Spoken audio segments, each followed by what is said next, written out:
December 13th, 2003, 1800 hours. Beneath the freezing dirt of central Iraq, inside a cramped, unventilated 6-by-8-foot subterranean cavity, the deposed ruler listens for any faint vibrations coming from directly above his head. Saddam Hussein knows there are hundreds if not thousands of American soldiers looking for him, and if they find him, he's dead. For months he has managed to evade apprehension. Entire divisions have searched for him and millions of dollars have been spent trying to find him. Yet lead after lead and attempt after attempt have all ended the same way, in failure. Saddam has always seemed to be one step ahead of his enemies, but tonight is different. Armed with fresh, precise, and highly reliable intelligence, the US believes that Saddam is, at last, within reach, and has deployed some of its finest operators to find him and bring an end to one of the largest manhunts in modern military history. Together they form Task Force 121, an elite and covert joint special operations team that includes members of Delta Force, Navy SEAL Team 6, US Army Rangers, and the 160th Special Operations Aviation Regiment, also known as the Night Stalkers. Backing them up is an entire armored cavalry squadron, a wall of heavy mechanized steel to secure the perimeter. As the minutes pass, Task Force 121 draws closer to its targets, a couple of simple huts, codenamed Wolverine 1 and Wolverine 2. On the surface, there's nothing special about these locations. Nobody would expect that one of history's most infamous and brutal dictators would be hiding out in a place like that. But that's exactly what America and its allies are banking on. The stakes couldn't be higher, and every second matters. Because if Saddam gets even a whisper that the Americans are on the way, he'll once more disappear like a ghost into the labyrinthine networks of the Iraqi underground. The operators check their night vision optics, transforming the blackness of their surroundings into various shades of green. They verify their weapons, disable their safeties, and hold their breath, knowing that the next few hours are do or die. They're about to either achieve their most important objective or allow the butcher of Baghdad to slip through their fingers yet again. It all comes down to this. For Saddam, being buried in the dirt was a catastrophic inversion of the power he wielded just months prior. Suffocating in an unventilated box, he was no longer the untouchable architect of a coercive, million-man state apparatus. That empire began in the exact same Tikrit soil he was now hiding beneath. Born into poverty in 1937, his political trajectory was forged through calculated elimination rather than diplomacy. Joining the Ba'ath Party at 20, he operated as a street-level enforcer, neutralizing rivals and organizing militia cells. By 1968, he was the tactical muscle behind the coup that seized the Iraqi government, spending the next decade quietly centralizing military authority and erasing internal threats. Assuming full control of Iraq in 1979, he established a totalitarian dictatorship, a regime built on the bedrock of fear, paranoia, and violence. This allowed him to effectively maintain a stranglehold on the country for several decades, which he controlled via a coercive state apparatus built on overlapping intelligence services, secret police, and loyalist enforcers. His title may have been president, but Saddam effectively went on to rule Iraq as something closer to a king or emperor. Those who opposed him weren't merely arrested, but erased. Their loved ones often suffered too, being quietly assassinated, with bodies dropped callously into unmarked graves. Meanwhile, the Iraqi military expanded enormously, and in 1980 he launched a war of attrition against neighboring Iran. That war lasted nearly 8 years and became one of the bloodiest conventional conflicts of the late 20th century, causing at least hundreds of thousands of deaths, with estimates varying wildly. In 1990, another invasion, this time in Kuwait, culminated in the First Gulf War, which Iraq lost to a US-led coalition force. After quelling attempted uprisings, Saddam managed to consolidate his grip on power. By 2003, Washington's patience had flatlined. The invasion was greenlit on intelligence claims that Iraq was holding weapons of mass destruction. While post-war reality would eventually fracture those reports, in the moment, the directive was absolute. The regime had to be ripped out by its roots. Removing a dictator from power is no simple feat, though. Saddam Hussein had already survived decades of assassination attempts, military coups, and international airstrikes. He leveraged his immense power to safeguard his future, relying on heavily fortified bunkers, palace compounds, safe houses, and trusted loyalists to survive repeated threats. This, combined with his close-knit circle of extremely loyal followers, made the prospect of capturing him a near impossible challenge. But the US couldn't back down. As long as Saddam remained alive and at large, coalition planners feared he could still rally loyalists and feed a growing insurgency. It was up to America and its allies to bring this nightmare to an end. March 19, 2003. US President George W. Bush gives the green light for Operation Iraqi Freedom, and his Iraqi counterpart Saddam Hussein prepares to face something he's never faced before, a full-scale invasion of his country by the strongest military on the planet. For the US and its allies, the objectives are clear. They must depose Saddam's government, identity, and eliminate any Iraqi WMDs, find and drive out terrorists from the country, and free the people of Iraq from their country's murderous regime so that they could, at last, transition towards something safer, brighter, and better for all of them. This couldn't be a slow campaign or a war of gradual grinding attrition. It had to be fast, explosive, and impactful, and the US decided to set the tone from the very first moments with a bombastic shock and awe campaign, designed to effectively paralyze Iraq's command and control infrastructure within the opening hours of the conflict. The faster Saddam's military was blinded and deafened, the better, because that would make it much harder for the enemy to organize any sort of serious defense or counterattack. To do that, the coalition couldn't afford to get bogged down in lengthy battles across southern or western Iraq. They needed to punch deep inside the country, striking right at the heart of the regime's sphere of power, the Iraqi capital city, Baghdad. And that's exactly what they did. Having received word that Saddam himself was visiting a compound in the Dawra farming community in southern Baghdad, US forces prepared their opening salvos. Shortly before 5 a.m. local time, two F-117 Nighthawk stealth fighters from the 8th Expeditionary Fighter Squadron entered Iraqi airspace, speeding straight for Baghdad, relying on their speed and stealth technologies to evade the country's air defenses. Arriving in the Dawra area, the Nighthawks released their payloads, a set of 4 satellite-guided 2,000-pound GBU-27 bunker-busting bombs, headed straight for the Iraqi compound. At the very same time, numerous US ships and submarines stationed in the Red Sea and Persian Gulf, including the Ticonderoga-class cruiser USS Cowpens and the Arleigh Burke-class destroyers USS Donald Cook and USS Porter, launched almost 40 long-range Tomahawk missiles at key sites across the country. One of the bombs missed its target, but the other 3 struck successfully, damaging the main building and destroying all of its surrounding structures. Unfortunately, it transpired that Saddam wasn't in the area at the time, with conflicting reports about whether or not he had actually been there earlier on. Regardless, the operation had begun, and it was only going to get more dramatic in the hours to follow. Indeed, later the same day, the shock and awe campaign began in earnest.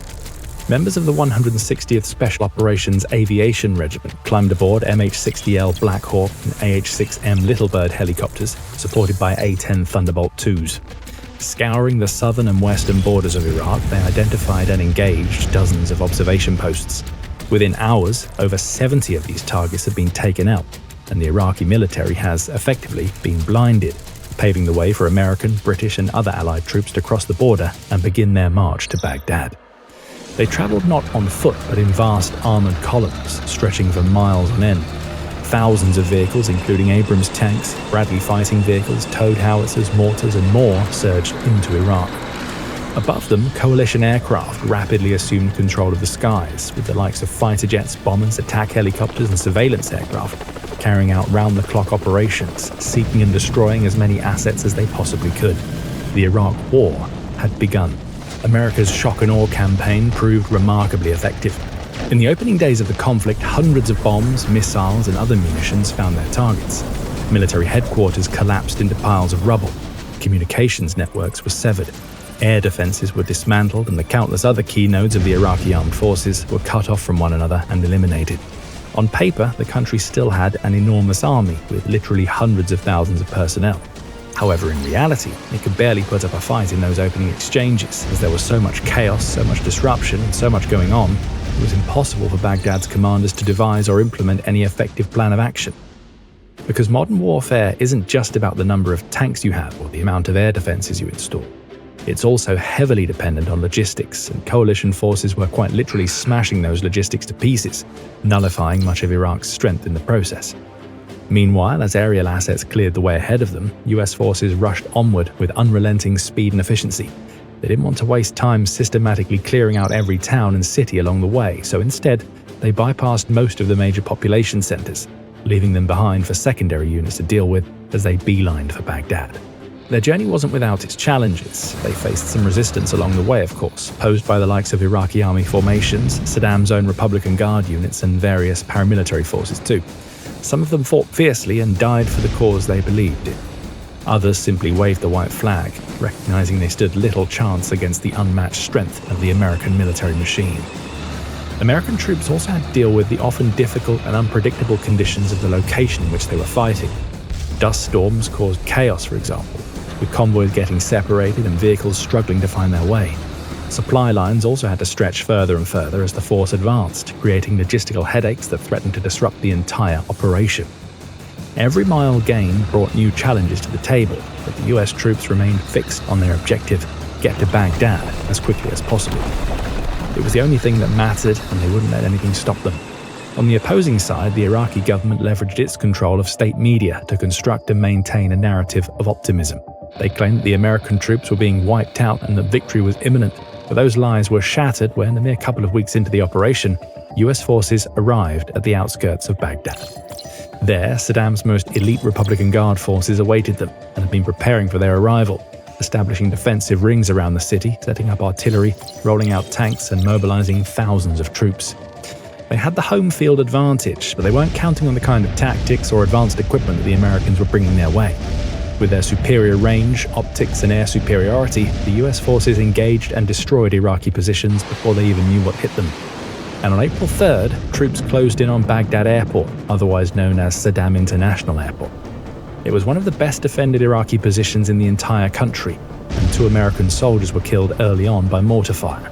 Still, by the end of the day, after a brutal back-and-forth firefight, the 1st Brigade, 3rd Infantry Division claimed control of the airport, which would go on to become a major US base of operations for years to follow. The day that followed would prove pivotal. Baghdad was a massive city, home to several million people and comprised of numerous dense neighborhoods, labyrinth-like streets, government-controlled complexes, and vast industrial zones. Even for the world's most advanced military, it would be an incredibly complicated battlefield to navigate. But the US was still focused on speed and efficiency. It had no intention of moving through the city street by street, sweeping one building after another and progressing gradually toward its target. Instead, it wanted to go right for Baghdad's throat right away, and so it began to execute its now iconic thunder runs on the country's capital. This tactic consisted of armored columns, often including Abrams and Bradleys, defying the rules of conventional warfare by rushing through the city streets straight towards the center. They looked reckless, but every thunder run was actually calculated with remarkable precision, with air support ready and waiting to help out if the situation deteriorated. Once again, Iraq had no real response to the American approach. They tried to fight back, firing machine guns and rocket-propelled grenades from fortified buildings, but stopping massive mechanized assaults moving at high speed proved far more difficult than anyone could have imagined. And the battle for Baghdad, which some had expected could last weeks or even months, was over in just 6 days. The Hussein regime officially met its end on April 9th, symbolized by the tearing down of the 39-foot-tall statue of Saddam Hussein in Baghdad's Firdos Square. Both US Marines and jubilant Iraqi civilians participated in this event, with many Iraqis going on to smash the statue's remains with sledgehammers. Headlines across the world were dominated by the news that the Iraqi capital had fallen. The American operation appeared to have been a huge success. Yet, as the dust began to settle and the smoke began to drift away on the Baghdad breeze, it became painstakingly clear that one of the United States' primary objectives had still not been accomplished. His regime may have fallen, but Saddam himself was still at large. Somehow, he and his sons, Uday and Qusay, had disappeared. A new stage of the war, the manhunt for Saddam Hussein, was about to begin. Some observers expected that the capture of Saddam Hussein would occur almost inevitably in the days following the fall of Baghdad. After all, how far could he go? How well could he hide after all his power had been stripped from him? Well, it turned out that he could hide far better than many had anticipated. In the days following the battle, US forces hunted for leads, using all of the tools at their disposal to snag just a sliver of information about the dictator's whereabouts. But nothing came. No confirmed sightings, no verified locations. It was as though the former ruler of Iraq, one of the most famous and recognizable men on the face of the earth, had entirely dropped off the grid without a trace. Then the rumors and theories started to spread. Perhaps he was hiding out in one of his many underground bunkers. Maybe he'd fled to western desert regions of Iraq. Or maybe he'd managed to leave the country entirely and was hiding out in another friendly territory like Syria. In order to get some semblance of control over the situation and start to arrange the pieces of the puzzle it was gradually collecting, the US military created a rather out-of-the-ordinary tracking tool, a set of playing cards. The most wanted playing cards, to be precise. Over 50 high-ranking Iraqi officials were assigned numbers and suits within the deck, with Saddam himself sitting at the very top as the Ace of Spades. And while other units focused on hunting down the lesser leaders, the search for the Ace of Spades was given to the best of the best, Task Force 121. This wasn't just any military unit. It combined the very best elements of the American military. Initially, they leveraged the full weight of a multi-billion-dollar intelligence apparatus, deploying advanced signal interception alongside the lethal precision of Delta Force and the experience of SEAL Team 6. Together, they formulated a plan to hone in on Hussein's location. They knew that even though the king had been forced from his throne, he still had a large following of loyal subjects who would continue to help him however they could. As long as he remained at large, and as long as he had that level of support, he would remain a threat. There would always be a chance of him bursting back onto the scene someday, reclaiming power and recommencing his reign of chaos once more. Understanding this, Task Force 121 postulated that Saddam would most likely be leveraging his loyal networks to move around, assuming he was using the likes of encrypted satellite phones to call in favors and paramilitary escorts to help him get from place to place. The task force's job, therefore, was to intercept those networks, to catch them off guard and try to get one step ahead of them. They did everything they could to achieve this objective. They found, detained, and interrogated former regime leaders. They analyzed reams of intelligence. They deployed radars, satellites, and other tracking systems to look for any anomalies, any suspicious signs, any hints that something big might be happening. They intercepted convoys and raided bases. Anytime an important piece of intelligence came in, they acted on it. Yet time after time, America's actions failed to bear fruit. Wherever they went, whatever they did, they always seemed to be too late. This was primarily because Saddam had made the sensible decision to effectively abandon modern technologies entirely. So while the task force operatives were monitoring the airwaves and intercepting radio transmissions, the man they were hunting was actually relying on more analog methods of communication and transport. He had neutralized the digital dragnet by reverting to closed loops of human couriers, counting on old tribal loyalties and close connections in and around his hometown to remain off the radar. In July 2003, the US finally got a break. A close friend of Saddam's family supplied reliable intelligence about the location of Saddam's two sons, Uday and Qusay. They were holed up in a fortified safe house in the northern city of Mosul. Perhaps Saddam was there with them, or perhaps someone there would at least be able to guide them to him. Task Force 121, supported by elements of Task Force 20 and the 101st Airborne, moved in for the kill. They surrounded the safe house on the morning of July 22nd, ordering the Husseins to emerge and surrender. They didn't respond, and the US didn't wait around. Operators breached the doors expecting a rapid surrender. Instead, they hit a wall of lead. An intense firefight broke out with 3 Special Forces soldiers wounded in the process. The US then brought out the big guns, raining down hell on the safe house with M2 Browning machine guns, AT-4 anti-tank weapons and Mark 19 grenade launchers. 200 reinforcement troops also arrived to assist. A few hours later, the house was rocked by a salvo of 10 BGM-71 TOW missiles, which left much of the structure in ruins. As the American soldiers scoured the rubble, they found the bodies of Uday and Qusay. Saddam soon heard the news and issued a statement, calling his sons and his grandson, who was also killed in the attack, martyrs. 2 big names in the most wanted deck had been eliminated, but the Ace of Spades was still out there, and the US appeared no closer to finding it. Weeks turned into months, with the US following one dead-end lead after another. In total, between July and December 2003, the task force carried out 12 unsuccessful raids as well as 600 additional operations aimed at tracking down Saddam Hussein, which included approximately 300 interrogations. Nothing worked. But slowly, the task force assembled more and more data, and much of that data pointed to one particular location, Tikrit, the place where Saddam was born and spent his formative years. The place where he had the closest ties, and the place where many of his most loyal followers and regime members had also come from. It made sense. Like a wounded animal, Saddam had seemingly retreated to the one place he felt the safest, relying on the people he trusted the most to protect him. But the US was closing in. Having realized that the former president was most likely in the Tikrit region, Task Force 121 began to close the net, focusing its search on that particular area. It began a serious surveillance operation, tracking the movements of anyone who might have a connection to the deposed dictator. Eventually, they honed in on Saddam's inner circle, the Al-Muslit bloodline. The breakthrough wasn't a sudden confession, but a chain of interrogations. a detainee named Basim Latif, pointed investigators to another loyalist until they finally zeroed in on Muhammed Ibrahim Omar al-Muslit. Also known to Task Force 121 as the Fatman and the Source, Omar was one of Saddam's relatives and bodyguards, as well as a close confidant. If the US could find him, it could at last end this seemingly endless search. Task Force 121 launched a lightning raid on a safe house in Baghdad where Omar was hiding. The American operators moved so fast that he had no time to flee and no opportunity to react. He was taken quickly to a secure interrogation facility where he was questioned. Omar reportedly resisted and wasn't even tempted by the multi-million-dollar reward offered for any information leading to Saddam's capture, but in the end, he broke.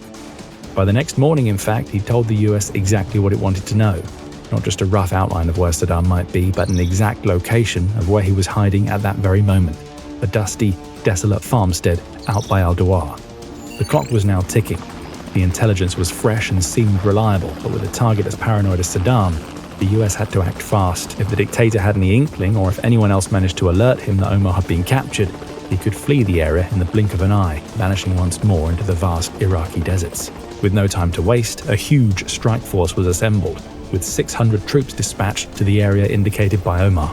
Back on the evening of December 13, 2003, the assault force is closing in on Al-Dawr. There are two structures that have been singled out as having particular importance, codenamed Wolverine 1 and Wolverine 2 respectively, a reference to the 1984 movie Red Dawn, which is also chosen as the name of the operation itself. It's believed that Saddam is hiding in one of these two locations, and the US has no intention of letting him get away. It has brought all of the assets necessary for a comprehensive capture, with backups and reinforcements ready to burst into action if anything goes wrong.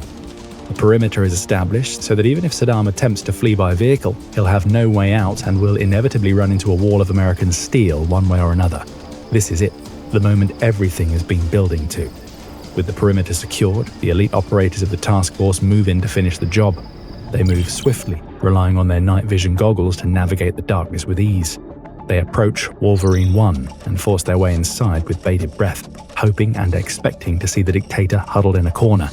But no, the place is empty. A second team moves in at Wolverine 2 and encounters the same disappointment. Both locations have been checked. Both have yielded nothing. Saddam is still at large, but the US still has strong reason to believe that he's in the area. He had very little time to make any sort of getaway. So rather than withdrawing, the task force is told to conduct a wider search, checking every surrounding building, every structure, everything. Saddam has to be there somewhere. Eventually, some of the troops come across another basic hut. It looks like all the others in the area. But when one soldier kicked away a scrap of flooring material, he discovered one distinct difference: a small square opening in the ground, a spider hole. The perfect location for a wanted dictator on the run to hide out. But before the soldier could even begin his search, a pair of hands emerged from the spider hole, the hands of Saddam Hussein. Saddam made no attempt to flee or fight. He knew that his time on the run had come to an end. The game was up, and he surrendered himself to his enemies. When he emerged from his hiding hole, he looked almost unrecognizable to the all-powerful, all-conquering dictator he had once been. Gone were the sharp suits, military outfits, and flawlessly groomed face. In their place stood a dirty and disheveled individual. His hair was long and wild, his beard had grown out and gone grey. Physically, he was a shadow of his former self. Mentally, however, he clearly still understood exactly who he had once been. His first words to his captors were simple and clear. "I am Saddam Hussein, I am the president of Iraq, and I want to negotiate." The response he received was even more concise. "Regards from President Bush." Inspecting his hideout, the operators found it to be an incredibly cramped bunker, barely 6 feet deep, and just wide enough for a single person to lie flat. It had been equipped with a simple air vent and exhaust fan to prevent Saddam from suffocating. But it was a far cry from the luxurious palatial properties he'd been used to in the years prior. The soldiers also found some food supplies inside, along with a large amount of cash and a few weapons, which Hussein evidently decided not to use. He was swiftly loaded onto a helicopter and extracted to a secure location. The hunt was finally over. The ace of spades had been found. A day later, American diplomat Paul Bremer uttered the immortal words, "Ladies and gentlemen, we got him." The military released footage and images of Saddam's capture and medical examination. The once feared dictator, a man who had seemed almost invincible at the height of his powers, looked weaker than ever before. He went on to be held as a high-value prisoner of war, while the interim Iraqi government established a special judicial framework to try him for the crimes he had committed against their country. In 2005, the proceedings began. Saddam defended himself as well as he could, snapping back at the charges leveled against him with the same bravado and confidence that had defined his time in power, but nothing he could say could counteract the overwhelming evidence against him. And on November 5, 2006, the inevitable verdict was delivered. Saddam Hussein was found guilty of crimes against humanity and sentenced to death. On December 30, 2006, the sentence was carried out, and a man who had terrorized not just a nation, not just a region, but the entire world was at last brought to justice. His execution marked the definitive end of an era in the Middle East, an era that had been dominated by fear and violence. The man who had ruled through fear, built hardened bunkers and presided over mass killings had finally been captured by soldiers setting a trap one dark December night. To see how military technology completely shifted the balance of power in another devastating modern conflict, click the video on your screen right now, and we'll see you on the next battlefield.